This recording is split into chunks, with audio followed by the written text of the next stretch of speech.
Hi, my name is CJ with the Florida Trail Stompers with your Tuesday tip of the week. Today we're going to talk about brake fluid.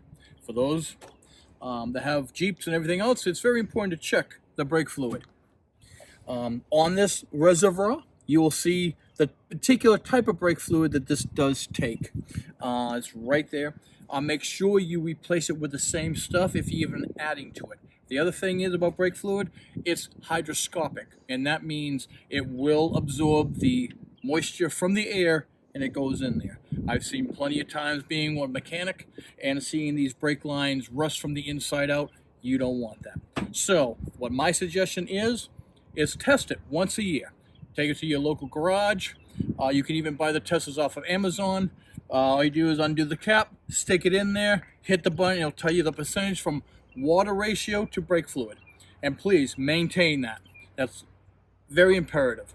But thank you very much again for tuning in. And again, this is CJ from Florida Trail Stompers with your tip of the week. God bless. Hope to see you on the trails.